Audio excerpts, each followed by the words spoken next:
Okay, seriously, how does this keep happening? If the feds knock on my door and take me away, my final words for you guys are...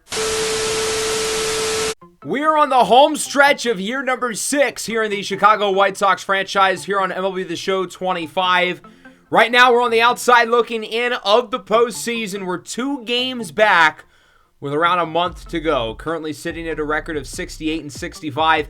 Did not play our best in August. It didn't help that we started last episode 0-6 against the Phillies and the Angels, who are 2 of the worst teams in baseball. But we played better, especially against our divisional opponents, taking 2 in Cleveland, only 1 against Detroit, only 1 against Minnesota, but then we won 5 of 6, including a sweep on the road in Kansas City. We went 7-2 against the Royals and the Guardians, and I feel like those 2 teams in particular are the ones we're battling with. Detroit is starting to run away towards the top. Minnesota is starting to run away towards the bottom.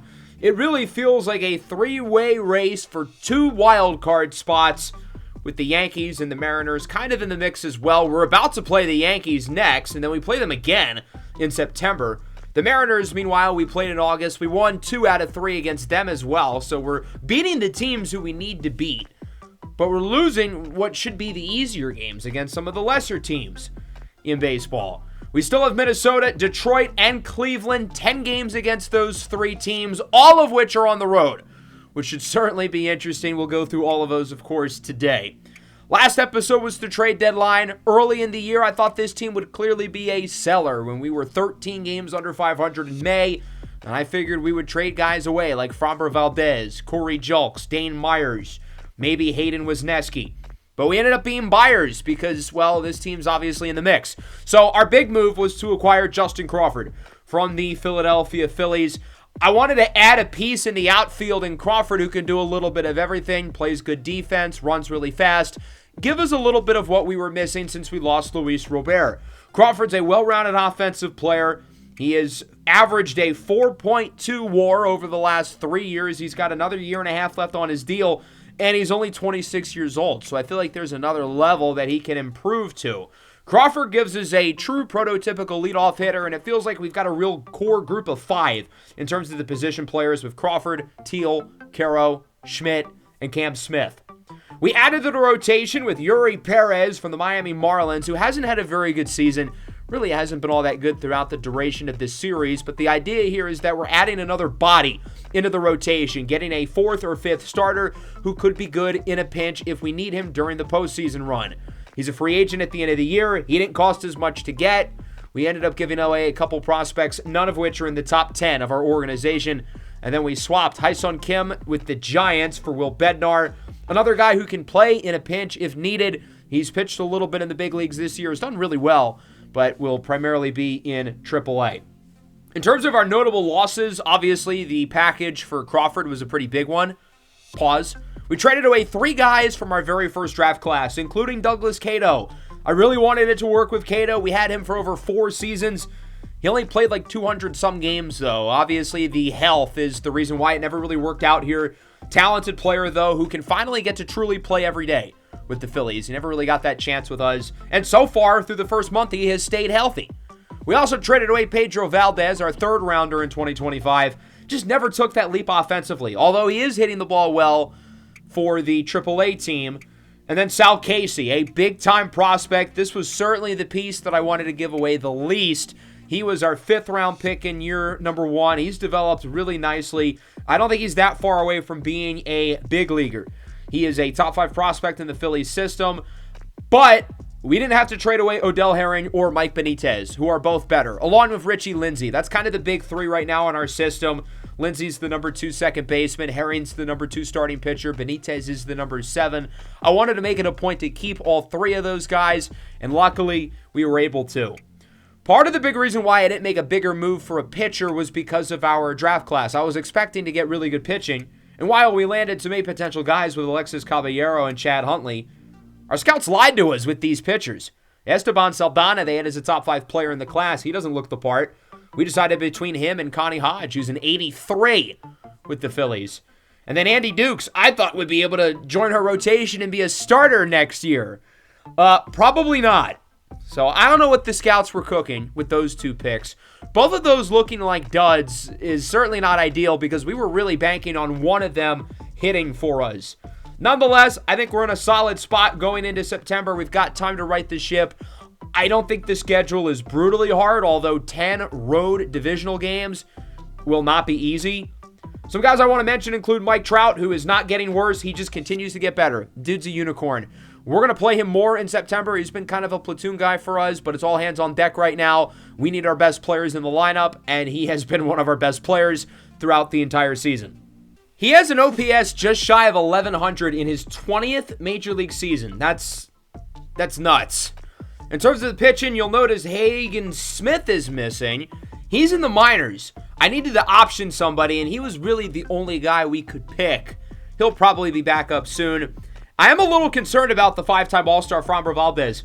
His last 10 starts, he has an ERA in the mid-4s, although it's really just the last 3 starts. Prior to that, he was fine, but he allowed 5 runs against Kansas City, 6 against Atlanta, 6 against Detroit. Is he just completely collapsing? I mean, he is 36 years old. It wouldn't be completely out of the realm of possibility, but he's really been struggling, and he's kind of been the rock in this rotation because Hayden Wesneski has not been as consistent this year. Noah Schultz hasn't really taken the full leap I would have hoped for. Ezra Valenzuela is back on the big league team. He still isn't doing great, although it's really only one blow-up game where he really struggled since his return. But obviously, we need him to get back to form because it has been tough watching our back-to-back All-Star closer turn into one of the worst relievers in the league this year. We are pretty healthy. Corey Julks suffered a shoulder injury in August. We should get him back probably around the middle of the month of September. Otherwise, I feel like we continue to be really lucky on the injury front this year. Last year, it felt like we were losing guys left and right. Cody Hosey, Dylan Cruz, season-ending injuries in April. Obviously, both of those guys traded away. Daniel Schneemann, season-ending injury in June. Brock Burke, long-term injury. Penn Murphy, long-term injury. This year, it's really only been Burke and Drew Thorpe, and those guys barely played all year. So we're definitely going to play one of the games against Cleveland. That feels like the most important 3 games of our season. They are the number 1 team who we are competing with. They are currently 2 games ahead of us. The Royals, meanwhile, are 2.5. And as I mentioned, it's really a 3-way race for 2 spots. But the Yankees can get back in the mix depending on how they perform against us in this series. We'll start here in the first game. It's 8-5. Edgar Caro has homered twice, and he is looking for a third. Along with the 2 homers, Caro's driven in 5 of our 8 runs. Runner goes. That one up the middle. Bobbled it short by Alexander Vargas. Throw to first is not in time. It's an E6.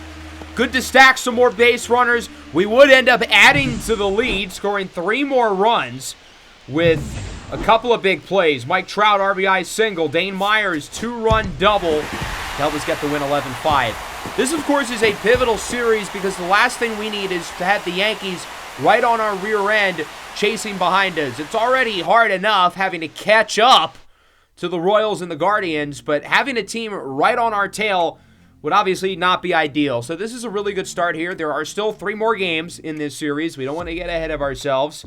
But the offense played really well. 13 hits, 7 walks. That's a lot. Teal, Wagner, Caro with homers. Caro obviously went deep twice. Yuri Perez was great. Jagger Haynes was really bad. He almost blew us the game. We would split the next 2, including a 4-3 win in the third game. A couple of former White Sox pitching, both Wilkeman Gonzalez and Bailey Falter. Barney Wagner homers again, as does Waldo. Framber Valdez looking a lot more like himself. 7 innings of 1-run ball. So we've made it to the start of September. We have to bring 2 guys up to the big league roster. We'll start with Hagen Smith. He pitched in 3 AAA games. Really wasn't that good. Although the last one he looked a lot more like himself. But this was always the plan. I never really wanted him in AAA. I just didn't really have a choice. And then Romeo Sanabria will be called up. Only hitting 243, but he's hit for really good power. 4 years of big league experience as a platoon guy for us. Was on the postseason roster, I believe, last year. And he is hitting 388 in his last 10, although he has no homers. The contact has gotten better. The power has gotten worse. He can play catcher, so that gives us a little bit more flexibility if we want to move guys around like Kyle Teal and Edgar Caro. The name I would potentially watch out for, though, is Richie Lindsay.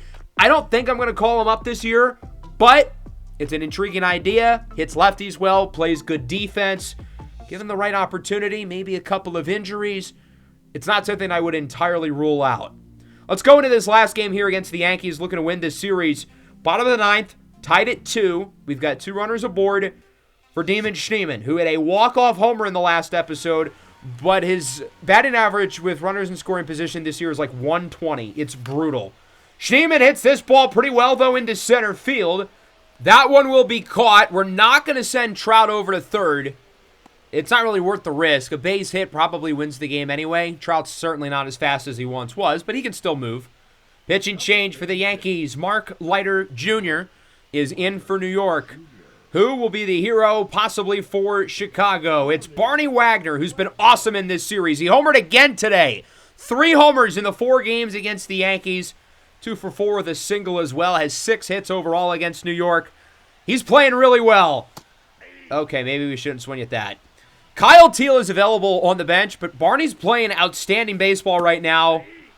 Okay, maybe we should have put him in. Jesus Christ. I wanted to show Barney this level of trust, and I do believe in his ability to, get on base. All we need is a single. Who better at hitting singles than a guy who's hitting almost 300? Okay, that's a good take as he looks at the outside splitter. Calming down a little bit after, I don't know what happened, those first 2 pitches. Wagner behind the 1-2. And he sends this one into right field. Hits it reasonably well for being out of the zone. But it is caught there by Aaron Judge.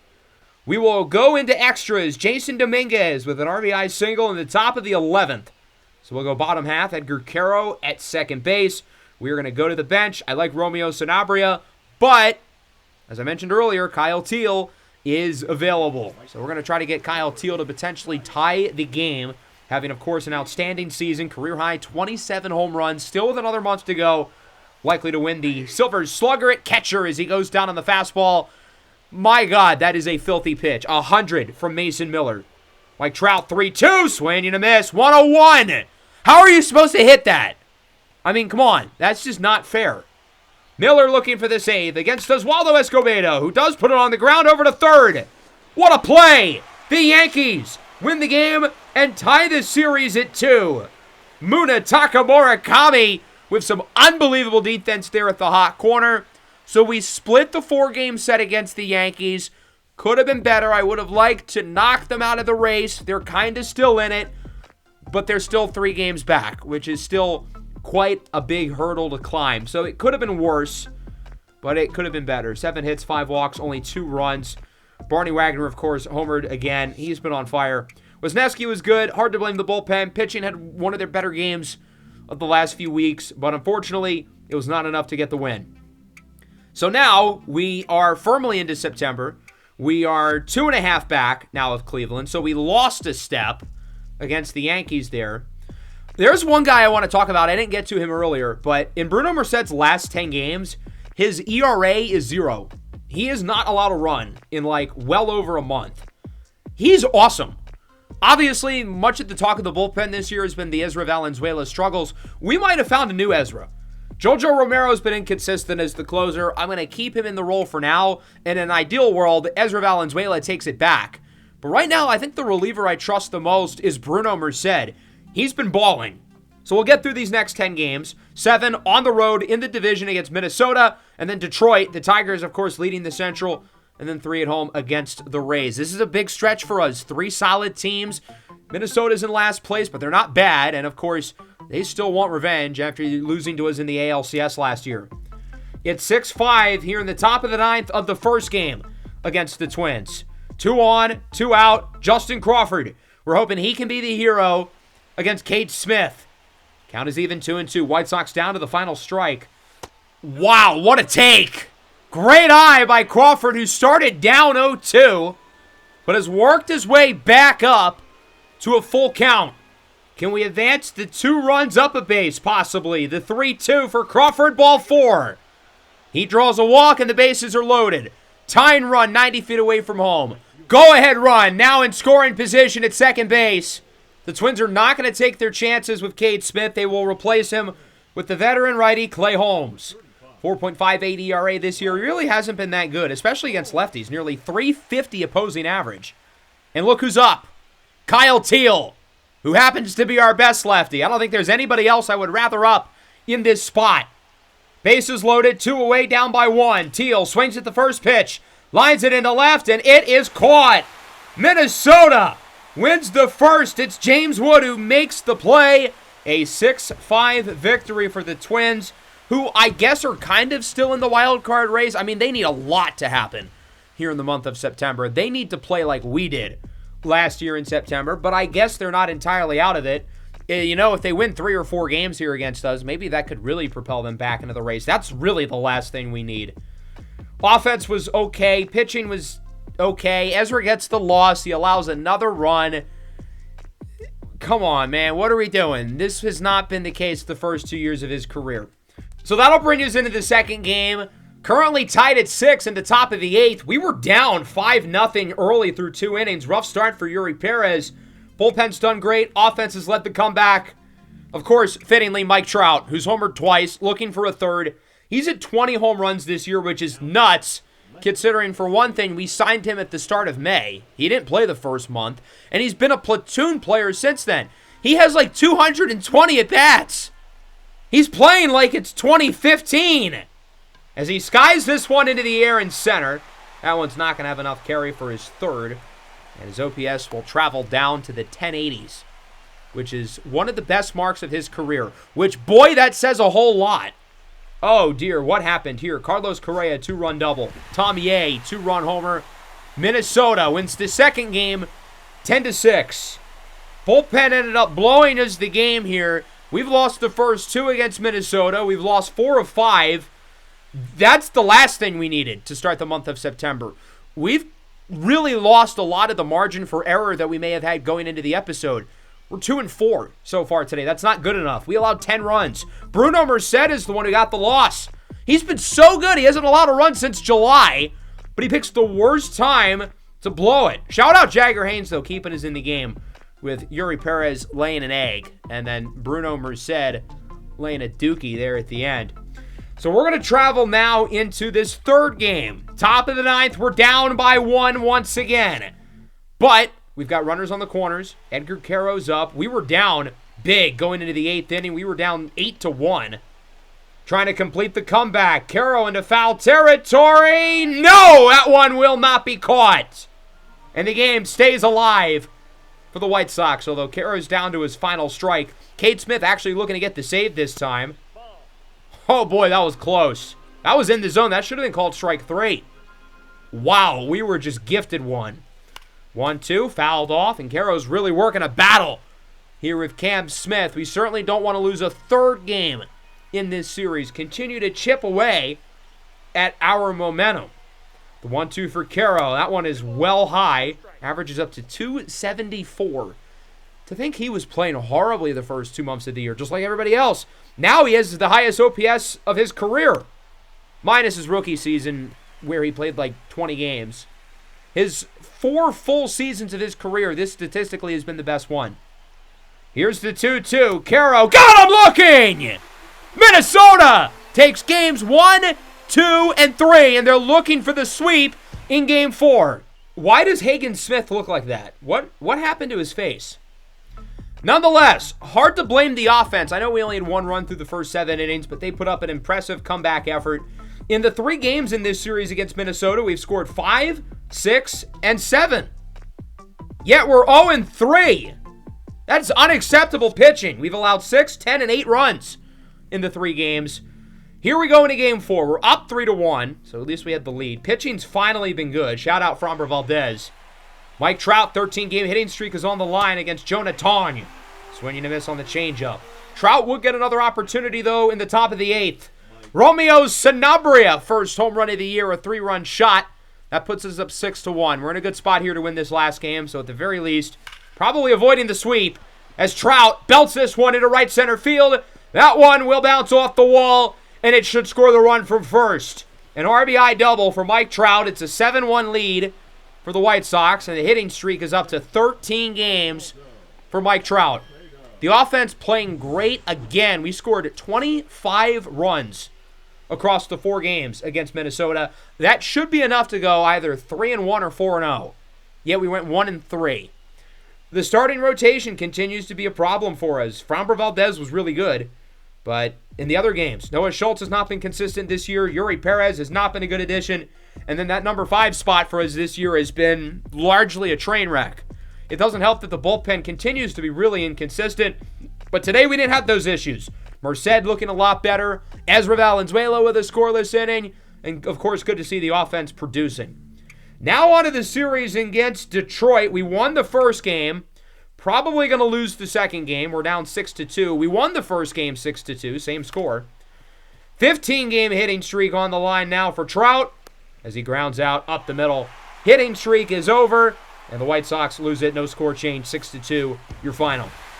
So we split the first two in the Motor City against the Kitties. Noah Schultz gets the loss. He continues to not give us any consistency whatsoever. Offense didn't play very well in this game, but they've been really good over the last week or so it's hard to be too upset with them.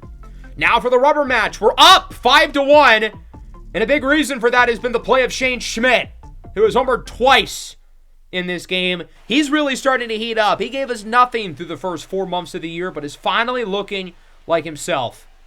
Behind 0-2, Schmidt with a rocket into right, and it's just foul by 7.8 feet.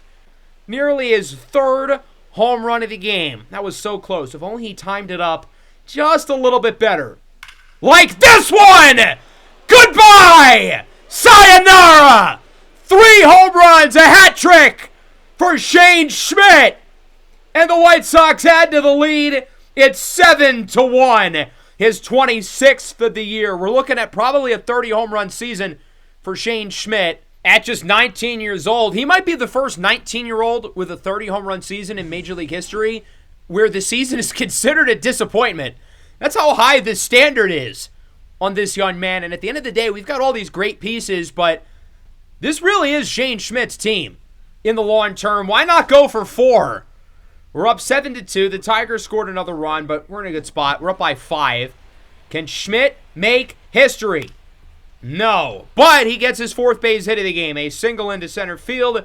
That'll give us another base runner. Not that we're really going to need it. Schmidt did not end up scoring, but it would not matter. The White Sox win the game 7-2, and we win this series against Detroit. I don't think there's any chance we really come back in the division against the Tigers. We're down by what, like 6, 7, 8 games with 3 weeks to go. That's way too big of a deficit to overcome. I think the Tigers had this division pretty much close to locked up at this point, which is why we haven't really talked about them that much today. But still, to win a series on the road, on their home soil, is impressive. Yuri Perez with a much better start. Myers goes deep. Dane Myers has been the unsung hero of this team. He's playing some great baseball. And then, obviously, Shane Schmidt was terrific, of course. So we end up going 3-4 in the 7 road divisional games prior to the Cleveland series, which isn't great, but we did win 3 of our last 4. Now against the Rays, we are down 8-7 here in the first game. Shane Schmidt has 2 runners in scoring position, and the Rays want nothing to do with him, and understandably so. Homered again in this game with 3 RBIs as well. Bases are loaded. We are going to the bench. We would have had Dane Myers up, who, again, is playing really well, but it's Mike Trout, whose average is at 329. His OPS is nearly at 1,100. He is an animal. Trout, with the bases loaded and 1 away against Landon Roop, who the Rays got at the deadline from the Phillies. I actually tried to trade for Landon Roop. I wanted him in the Justin Crawford deal, but I couldn't make it work. The Phillies wanted too much for both of them, but he was a guy I really wanted to get. I think he would have been a great fit for our bullpen. Unfortunately, it obviously didn't end up materializing, and we didn't end up making any additions to the bullpen.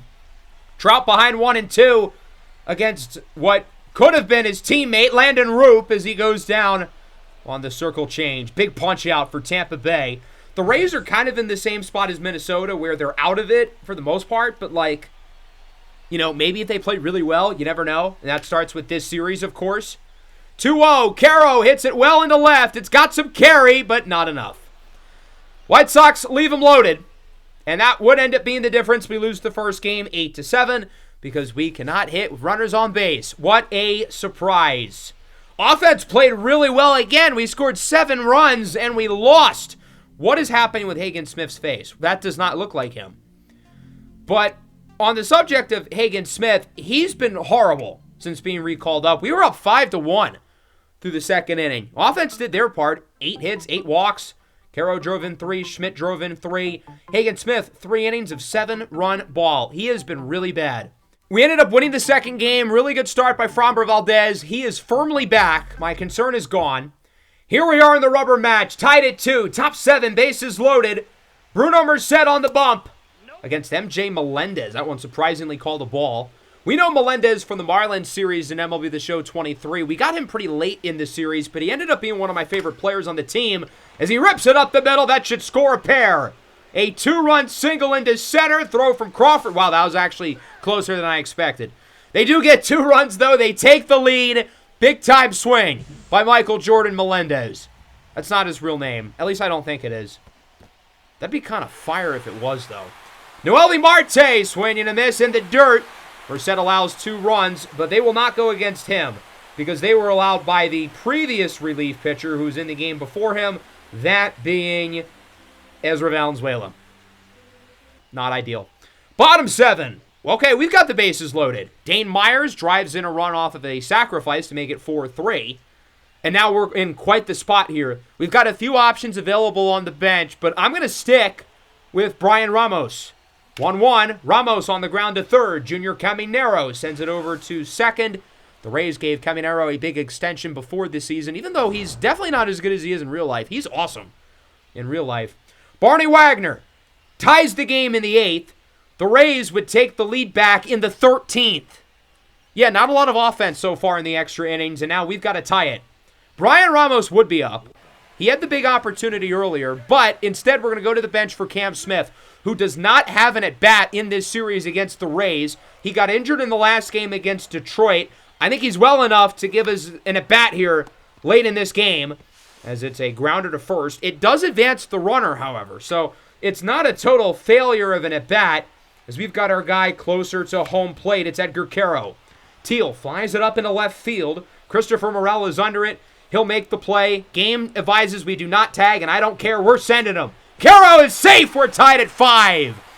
Ballsy decision to send the runner. Morel's got a rocket, but you don't really know where it's going. Great decision to send him. We're knotted up. That'll bring up Mike Trout. 327 average. Trout up the middle to short. Play is made. Throw to first is in time by Bryce Williams. So the Rays get out of it. Both teams score in the 13th, and that will bring us into the 14th. Tampa Bay would take the lead in the top half. Carson Williams, an RBI single to make it 6-5. Bottom of the 14th now. Chase Mydroth is in as a pinch runner. Daniel Schneemann is up at the plate. And Schneemann takes a 4-pitch walk. We'll gladly take that. It puts the winning run on base. And the Rays are going to stick with Jordan Romano for now, the All-Star. Barney Wagner, the 1-2. Wagner, swing and a miss on the slider. Big strikeout for Romano. Double play ends the game. Infield is in for Tampa Bay. Back to the top of the order. Justin Crawford. This one is hit well into right field, and it is foul. If that ball was fair, that would have ended the game. That would have been probably a home run. Crawford only hitting 163 with runners in scoring position, but he hits this one well into the gap. That one's going to drop. Misplayed by Morel. That'll score by Droff. Schneemann around third. There will be no play at the plate. The White Sox walk it off and win it against Tampa Bay by a final score of 6-7. Justin Crawford is the hero, and we end up taking 2 of 3 against the Rays. We didn't start the episode off very well, winning just 2 of our first 7 games against the Yankees and the Twins, but we win back-to-back series, 3 in Detroit, 3 at home against the Rays. We win 2 in each.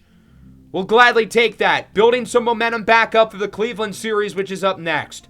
Solid start for Mason Montgomery, but we were able to get some big runs late in the 13th and 14th. Schmidt homers again. He's up to 29. He's playing out of his mind. Wisniewski was solid. Ezra's a troll. Rest of the bullpen was outstanding. In the 10th, 11th, and 12th, they were nails. When our offense wasn't producing, they, time after time, came up clutch. So we're 75 and 72 going into our biggest 3-game set of the year. Not really much has changed in terms of the standings. Now, the difference is Cleveland is actually past Kansas City, but we're still 2 behind the team right in front of us, now the Royals, and we are 3 behind Cleveland. So as we look at this series against the Guardians, if we were to sweep them, we would be tied with 12 games to go. And lucky for us, reinforcements are on the way. Cam Smith is no longer injured. Corey Julks is no longer injured. We haven't had Julks since July 31st. That is a huge deal. He's been one of our better hitters this year. We're going to have Chase Mydroff go down to AAA. Mydroff hasn't been very good as of recent. 411 OPS over his last 10. But now our lineup is pretty much fully healthy for the first time all year with the addition of Justin Crawford being factored in. This is a gigantic series for us. As I mentioned, if we win all 3 games, we will be tied with Cleveland at 78 and 72. If we lose all 3 games, we're pretty much out of the race entirely.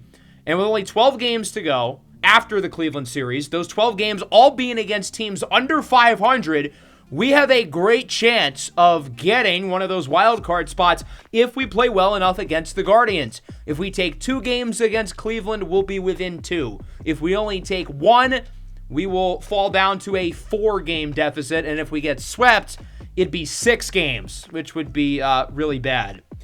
Shane Schmidt has been on fire. He's homered in each of the last 4 games. 6 home runs in total, including the 3 versus Detroit. Mike Trout is hitting .391 over his last 14 games, doing Mike Trout things. But Barney Wagner has been really good over the last month. .407 average in his last 21 games. We haven't really talked much about the Rookie of the Year race, but he is the very slight favorite to win the award. It'll be either him or Angels first baseman Martin Burt, who of course was our first-round pick the year before we drafted Barney Wagner. Hitting for a little power, 4 homers in that stretch with an OPS in the mid-1100s. He's been amazing. Here's a look at both lineups. We do not have our fully healthy group as I expected because Justin Crawford got injured in the batting cages and he will be unavailable for this game, unfortunately.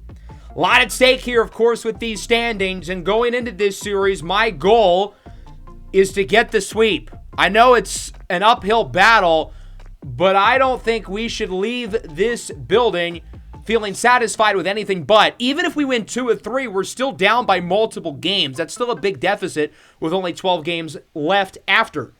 Freddie Peralta on the bump for Cleveland, ERA right around 4, whip at 1.4. Corey Julks, his first at bat in a month and a half, he strikes out. Edgar Caro with 2 away, gets that one by the diving glove of Nico Cavadas for a single into right. So we've got a late base runner aboard for one of the hottest hitters in baseball, Shane Schmidt. 6 homers over his last 4 games, but this hot streak is carried on longer for that. His average is now at around 250. His OPS now at around 800. Much higher than it's been throughout the year, although he lines out to right, caught by Valera.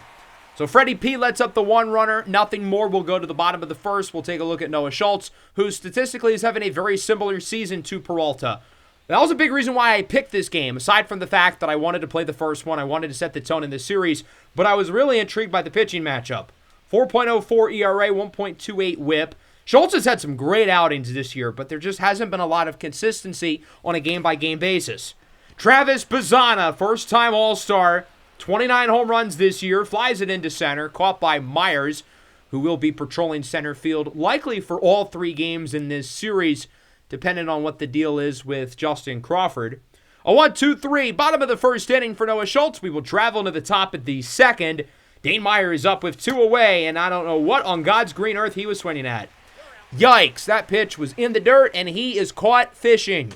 Really good inning by Freddie Peralta. He retires to side. So far, so good for Peralta. We'll go bottom 2. A little lefty-on-lefty matchup to start. It's George Valera. Checked his swing on the low outside changeup. Looks like he went around for strike 3. Julio Puig is having a nice year. 30 home runs for Cleveland, as that one is belted into left for a hit. This Cleveland team has a lot of guys who can hit for power. Not really what you would think of with a Cleveland Guardians team. Normally they're just made up of luck and devil magic, but now they actually hit home runs. I don't know what Tyler O'Neill was waiting for. That was a meatball kind of down the middle. Byron Buxton has been hurt for a large chunk of the year, which, I mean, isn't necessarily unusual for him. He goes down on the fastball, though. Both pitchers looking really good so far. They've each allowed a hit, but that's it. Freddie Peralta, Noah Schultz playing some good ball as we move into the third. Colson Montgomery gets a hold of this, baby. into left center field. It is way out of here. 420 feet. And the White Sox strike first. It's 1-0. Colson Montgomery was the starter going into the year. He lost his role. He really hasn't started that many games throughout the summer, but he is today with the injury to Crawford, and he takes advantage of the opportunity with a blast. Here's Carl Rhodes, single into right. Cannot say I love the effort at second by Corey Julks, but it is his first game in about a month and a half, so I'll give him a pass. 2 away, runner aboard for Jeremy Pena. Schultz got him looking on the high fastball. 3 shutty for Schultzy as we move into the fourth. A 1-0 lead for the White Sox off of the homer in the top half by Colson Montgomery. Edgar Caro is up for Chicago to lead things off. 3-4-5 hitters. Count is full.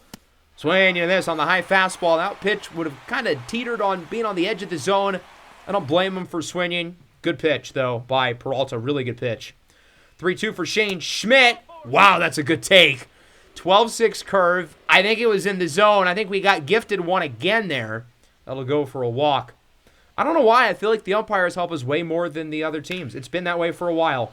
Mike Trout, high and deep in the left field. At the track, at the wall, it is gone! Grandpa's done it again. 360 feet for Mike Trout, whose career has done a 360 this year, number 22 on the campaign.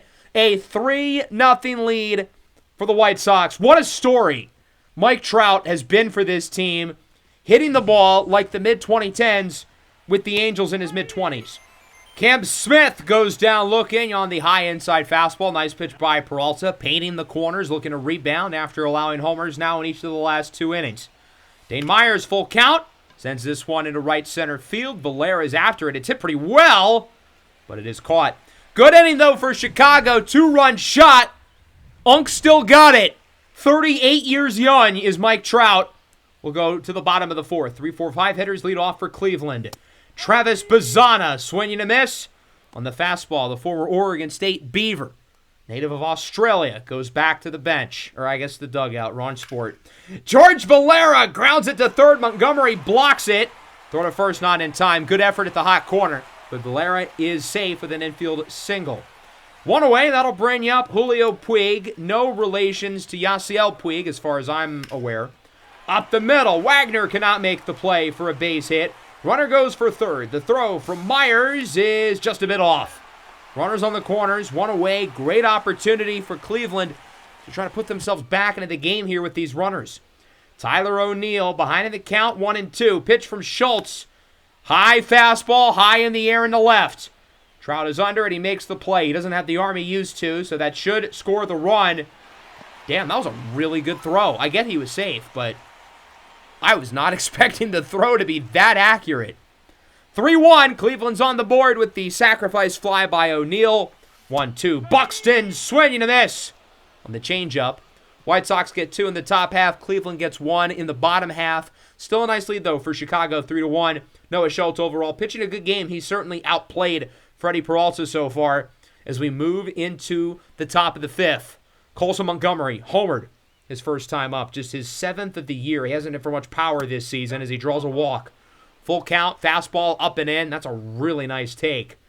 And Montgomery's aboard to start the inning. Barney Wagner, 2-2. Wow, that's a really good take as well. We've had a few really close calls. Now, that one was a little bit outside, so it was the right call by the umpire, but still an impressive take by Barney. That one a little less impressive, but hey, fine by me. A walk is a walk. So Peralta's taken out of the game. He'll be replaced by Luis Ortiz. Before we continue, I would like to announce my new sponsorship with DraftKings. Okay, but seriously, he's got to be gambling. There's no way he's trying, and his ERA is in the 8s. Corey Julks, anytime home run this game, plus 600? No, not this at bat. He does hit it into center. That'll go for a hit. We're going to look to move the runners. The play at third, not in time. And more importantly, the runner at home is safe. That's Montgomery. A 4-1 lead off the RBI single by Corey Julks. Edgar Caro now with 1 away. The 1-2. Wow, good pitch by Luis Ortiz as Caro goes down looking. I wonder what bets Emmanuel Clase is putting in for this game right now. Here's Shane Schmidt. It's it high into the air, into center. That one should be caught, and it will. Ortiz did not do too bad out of the bullpen for having an ERA in the 8s and probably intentionally struggling. Nonetheless, we add to the lead. Corey Julks, RBI single. It's 4-1 as we go into the bottom of the 5th. Nico Cavadas is up for the Guardians. Wow, what a pitch! Low in the dirt on the changeup. Schultz got him as he goes fishing. Doesn't catch anything with that bait. Drew Romo up now for the Guardians. 2-2. Swing and a miss on the low inside fastball. Only 92. But Schultz is cooking right now. These guys are not hitting the ball off of him. Carl Rhodes is up back to the top of the order. The 1-2. Pitch number 81. Shout out Megatron. Hit high and deep in the left. Trout at the track at the wall. It will go off the wall. Myers gets to it. Rhodes will hold it second. A 2-out double for Cleveland. They've got a runner in scoring position for Jeremy Pena, who could not drive Rhodes in last time. 2-2. Once Schultz got up his sleeve here. Got him looking! Inside fastball gets Pena. 5 innings, 1 earned from Noah Schultz. I think he's got another inning or 2 still left in him. As we move into the 6th, 2 away for Dane Myers. This one is blooped into right. Not a very good inning for the White Sox as that one is caught. No way we can't hit the ball against someone who's intentionally trying to lose. Like, that's a pretty bad look. Maybe we're gambling too. Maybe that's the problem. Luis Ortiz is gambling, but we're gambling better? I don't know. Bottom 6. Travis Bazzana with a long fly ball into right center field. That baby is way out of here. 433 feet. Home run number 30 on the year for Bazzana. Tying Julio Puig for the team lead. And Cleveland cuts the deficit. It's 4-2. We're going to roll with Schultz. I trust him in this spot. Speaking of Puig, he hits this one well into center field. It's got some carry. Most parks, that's a homer. But Dane Myers tracks it down in the pitcher-friendly center field of Progressive Field here in Cleveland. Tyler O'Neill now ahead in the count 2-1 with 2 away. Pitch number 103 is blooped into center. That is just unlucky and unfortunate. O'Neill's going to go for second. What is he doing? Myers, the throw in time! Say the line, kids. Part-time ball player, full-time sniper. That'll be it for Noah Schultz. 6 innings, 2 earned. I really don't know why they sent him. Although, to be fair, he was almost safe. But that was still pretty stupid. Top of the 7th, only 4 hits as a team for the White Sox. Still lead by 2. Colson Montgomery, another really good take. He draws his second walk of the game. So leadoff runner is aboard here for Cleveland. That'll bring up Barney Wagner. The 2-1. As that one is ripped into right field for a base knock. We're going to hold Colson at second. We've got runners aboard on first and second base. This looks a lot more like the Luis Ortiz, who's got an ERA in the 8s this year and probably isn't trying. Corey Julks goes down on the high fastball, coming in at 96. Julks has been unimpressive in his return to the lineup. Kyle Teal now, count is even 2-2. Teal rips this one into left center. That should score both of them. It'll roll to the wall. It drives into first. Second looks to join. Play at the plate. There is none. It's a 2-run double for Kyle Teal. A 6-2 lead for the White Sox, and they will take Luis Ortiz out of the game. The Guardians cannot bring in Emmanuel Clase, however, because he plays in Baltimore. Slade Ciccone out of the pen. Shane Schmidt is up. Runner at third now as this one is popped into the air. Puig should catch it with no problem, and he does. Good inning, though. 2-run double for Kyle Teal. We add some insurance for the bullpen. Just don't blow it, guys. We're up by 4. We're in a good spot here. We can really win this first game and cut the lead for the wild card down to 2. Brian King is out of the bullpen for the White Sox. 2.31 ERA this year. He has been right up there with Bruno Merced as probably our most consistent reliever this year. Wow, that pitch had a lot of movement. Cavadas goes down swinging. Sheesh, that pitch was nasty. Drew Romo now up for Cleveland. Count is even, 1-1. As this one is hit high into the air into center. Dane Myers is under it. He'll make the play as it remains 6-2 going into the 8th. Cleveland needs a good luck charm I heard Kieran Riddle was throwing the first pitch in tomorrow's game. Maybe that'll help him out.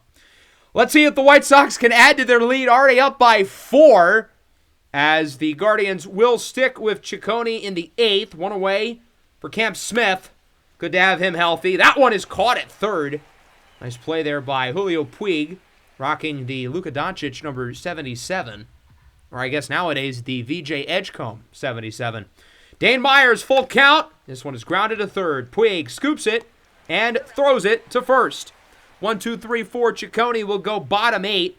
Brian King is actually going to stay in the game for the time being. I wouldn't mind getting a couple more outs out of him because, well, I really trust him. I believe that he can get these plays done. Bad idea. Carl Rhodes singles into center, his 3rd hit of the game. So we're just going to take him out here.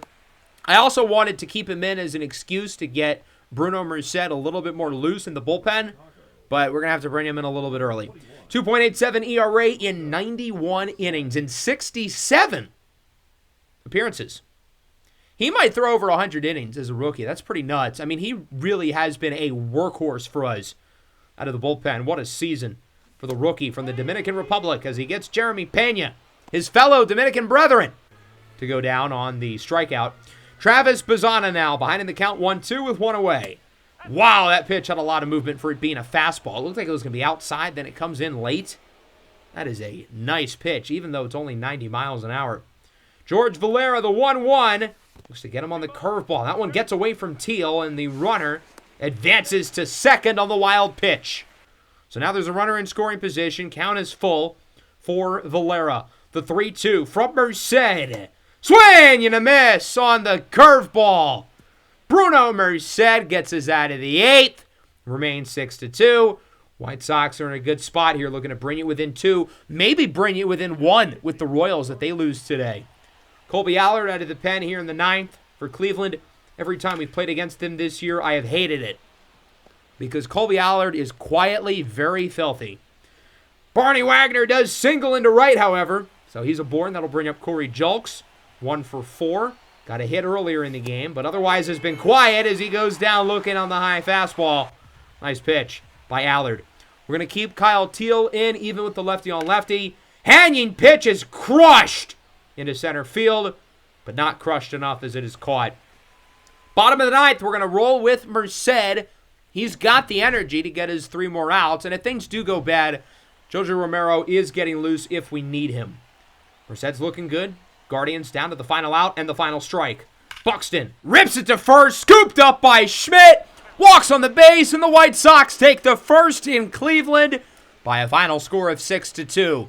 Good way to start the series. Now, we've got to keep it going. I'm not satisfied until we win 2 more, but this is a great way to open things up. Pitching was really good. Very strong start by Noah Schultz. Bullpen did their thing. Offense capitalized with guys on base. We only had 7 hits, but we did have 6 runs.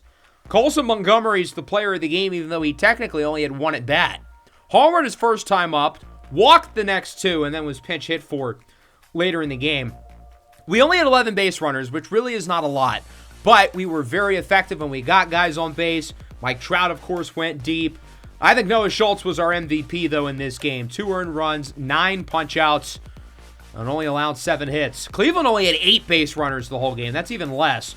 Peralta was not great. Ortiz, his ERA went down, and then the other guys were pretty good.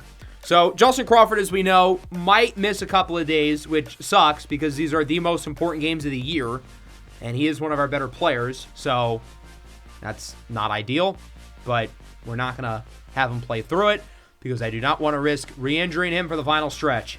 So we've got some interesting pitching matchups the rest of the series. Yuri Perez will go in Game 2 against Daniel Espino, who has started the whole year in his ERAs in the 7s.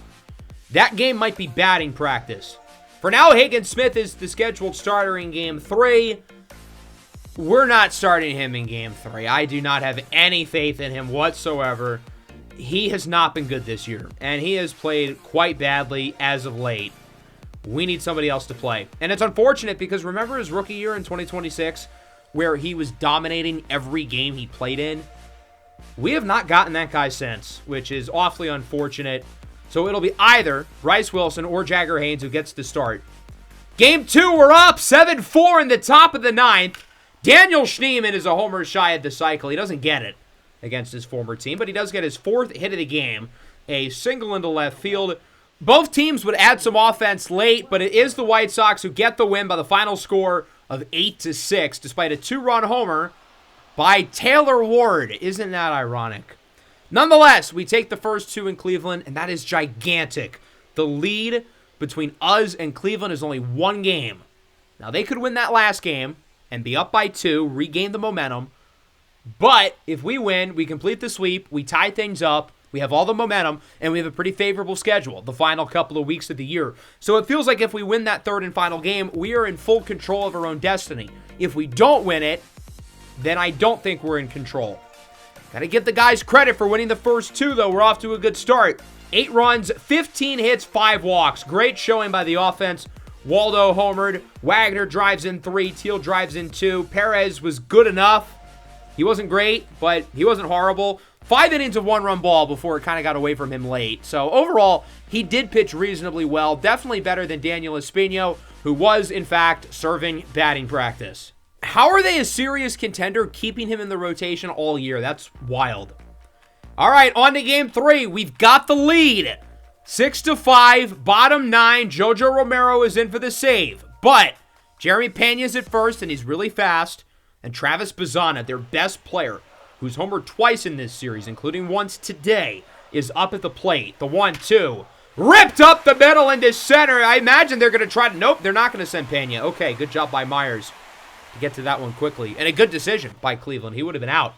Nonetheless, tying run is at second, and he's quite fast. Winning run, Bazzana, meanwhile, at first, as that one is outside.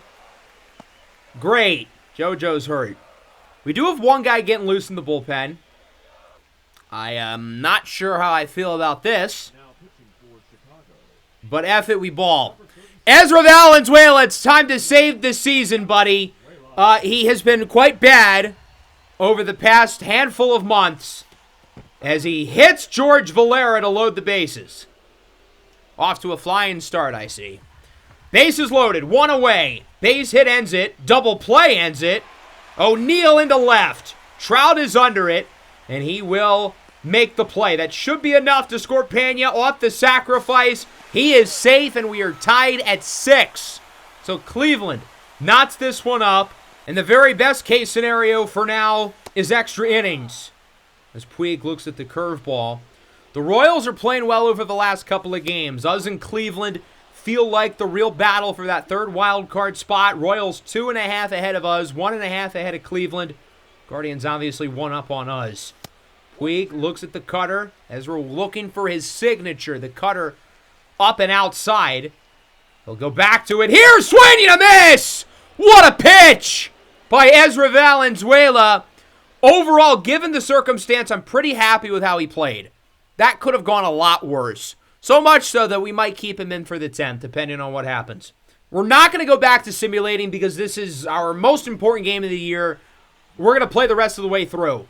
Brian Ramos replaces the slow. Shane Schmidt is a pinch runner. Cam Smith leads us off, hits it into center field, where this one will be caught. We are going to send the runner Ramos, and they're not going to attempt to make a play. He is safe pretty easily. They're actually going to go home with it. So Ramos, who has 75 speed, is now 90 away from home. Wagner, that should be enough to drive him in. Into left center field. That one is caught. Runner looks to tag. Ramos is safe with ease. So Brian Ramos puts us ahead. It's 6-7. That'll bring up Dane Myers now, the 1-0. That ball is crushed into center field for a base knock. 100 off the bat. So we've got a runner aboard here looking to add to the lead. As that will bring up Mike Trout. He's been quiet today, 0 for 3. On the ground to short. Pena makes the play. Throw to first is in time. So we score a run. We take the lead. We didn't even need a base hit to bring in Brian Ramos. It was just good sound hitting, couple of well-hit fly balls, and a good piece of base running by Ramos. Ezra's got to get us out of this bottom half of the 10th with the tying run at second. 7, 8, 9 hitters, though, as Wells flies out to center. For this being Cleveland's biggest game of the year, there's nobody here, it feels like. Everybody's watching Kieran Riddle. Although it's 2030, who knows if Kieran Riddle would still be on the Browns. Infield plays in. Cavada's to short, and they are not going to send the runner. That's out number 2. The 10 fans in here must be displeased. Kieran Riddle will be just starting his 5th season. Who knows if he'll still be on Cleveland? Game comes down to Byron Buxton, who rips it into left center field.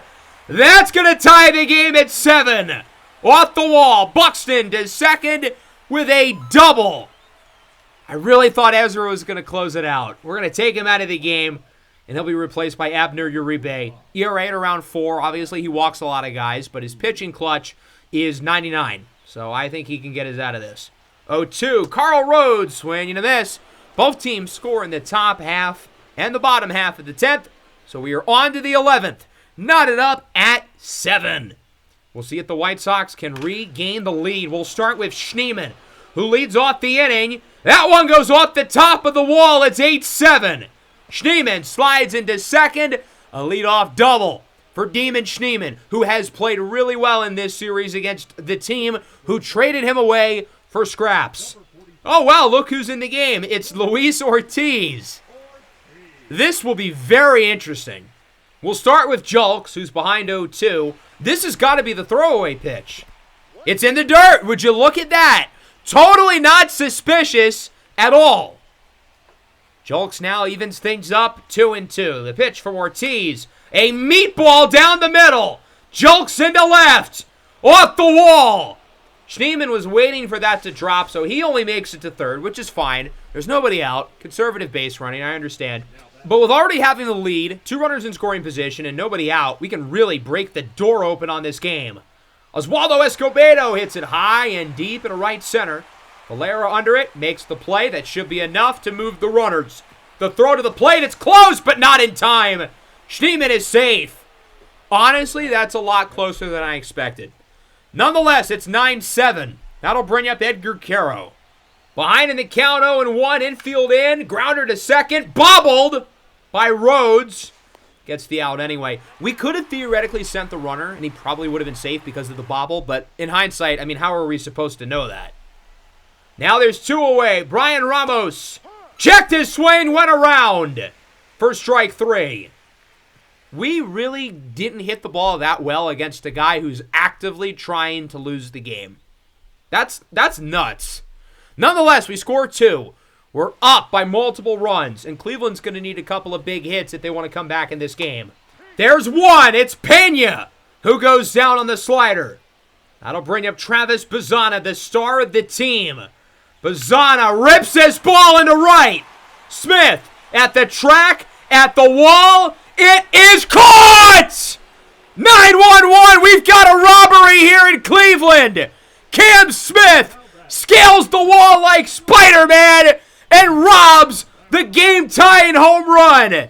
The play of the year in right field as Smith is able to climb up and rob Bazzana of a game-tying 2-run homer. Abner Uribe fired up. Well, that's 2. We've still got to get one more. George Valera, the final hope for Cleveland.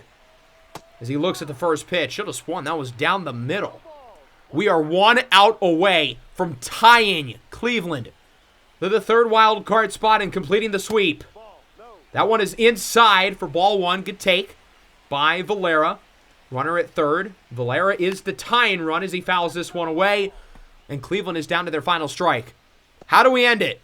Do we look to maybe get him dancing, swinging out of his shoes, or maybe a little chin music inside? Valera fouls it off at 99. Way to protect and keep the at-bat alive. Remains 1-2. A battle with Valera and Uribe.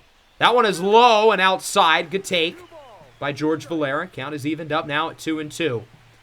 Following pitch on the way from Uribe. Valera hits this one well into right. Smith at the track, at the wall. It is gone! And the game is tied at 9. Lightning does not strike twice. George Valera ties it at 9, his 23rd of the year. I think what's crazy is that was probably easier for Cam Smith to catch than the last one. We're going to take Uribe out of the game. He allowed the game-tying homer. He really allowed 2 homers, but he got lucky. Brian King will replace him against Tyler O'Neill. Grounded to third. Wagner fields it. Throw to first. In time. We're headed to the 12th. Well, that was certainly eventful. White Sox get 2 in the top half. Cam Smith with a 2-run homer robbery in the bottom of the 11th. But George Valera says, ball don't lie. And we move into the 12th. Look who leads it off. It's Cam Smith, the hero defensively in the last inning. Not able to be the hero offensively. He flies out into left. Caught for the first out of the inning. Barney Wagner now ahead in the count 3-0. And he draws a walk. So we've got 2 on, 1 away. Good opportunity against the guy in Luis Ortiz, who's probably trying to help us out here. Dane Myers into center. That's not enough. Byron Buxton makes the play. We're going to send the runner to third. If I had known it would have been that close, maybe I wouldn't have. But we now have him 90 feet away from home. Like an infield hit or something, that would possibly be able to score him. What a pitch by Luis Ortiz. Mike Trout now behind 0-2. So again, that means this has got to be the throwaway pitch, right? I mean, come on. Way to hide it, Luis. That wasn't even close. Credit to MLB The Show, though, for being realistic with all this. They got the gambling stuff exactly right. Okay, well, you weren't supposed to do it 2 in a row. The bookie only had you doing that pitch once. I'm expecting a sad dog text from Emmanuel Clase. That one is fouled off from Trout. And we're even here, 2-2. Luis Ortiz looking to get out of the jam and make a little extra money in the process. 0-2 for Trout. Grounded up the middle to short. Pena sets his feet. Throw to first in time. We started the inning with a runner in scoring position, and we didn't score anybody against a guy who's actively trying to lose the game. Puig singles it into right. That'll end it as it rolls to the wall. And the Cleveland Guardians avoid the sweep in an unbelievable finish. They win it 10-9. And Cleveland leads in the wild card race by 2 games over the White Sox. On one hand, we won this series. It could have gone a lot worse. But man, we should have swept them. We had chances. We had our opportunities. But the home run by Valera in the 11th to tie it, and then that mess of an offensive inning in the top of the 12th where we could not hit off of Luis Ortiz. That's a bad look. Offense had a really good game overall. 11 hits, 7 walks, 9 runs. Caro and Julks homered. Why did I made sure Hagen Smith didn't start. Why did they pitch him? We're going to have a long talk with the manager about this because Hagen Smith sucked, of course, again. The other noteworthy thing that happened in this game is Kyle Teel left early in the 4th inning. So that'll be something to monitor. Jojo Romero strained his bicep. We saw that happen in the 9th. He's fine. Kyle Teel is not fine. Broken hand. Out for a month or 2. Yikes. That's not good. So we're down by 2 games with 12 left. And now our best player is out for the rest of the regular season. Not good. I'm not going to put him on the injured list, though, because if we do make the playoffs and we go on a run and we're in the ALCS and he's healthy, I want him readily available as soon as he's healthy. Unfortunately, his season comes to a close. Career high in homers, OPS in the mid-800s, 6.3 WAR. He has been outstanding for us, and we would have needed him these last 12 games. So now we've got to try to get that playoff spot without our best player. So that means Edgar Caro is obviously going to have to step up. I have the utmost confidence he will. I'm not worried about him. But he's going to have more defensive responsibility. Part of the great thing about his partnership with Teel is the 2 of them can switch off who plays catcher every day. Now, Caro, who's hitting 146 in his last 10, will have to be the primary catcher. He did have a 3-run homer, though, in the last game. Romeo Sanabria will be used a little bit more as well as the backup. So I actually think this is a good time to stop. I hate to leave everyone out on a cliffhanger, but with the Kyle Teel injury, with our momentum and vibes kind of all over the place, we're going to save the final 12 games for the next episode. We're going to play the first one against Baltimore. Luis Robert returns to Chicago, and then we're going to get through the next 11, hoping to grab that final wild card spot. We've got some work to do without Kyle Teel. It ain't going to be easy. Hope you guys enjoyed. Make sure to leave a like. Subscribe to the channel if you're new. Peace out.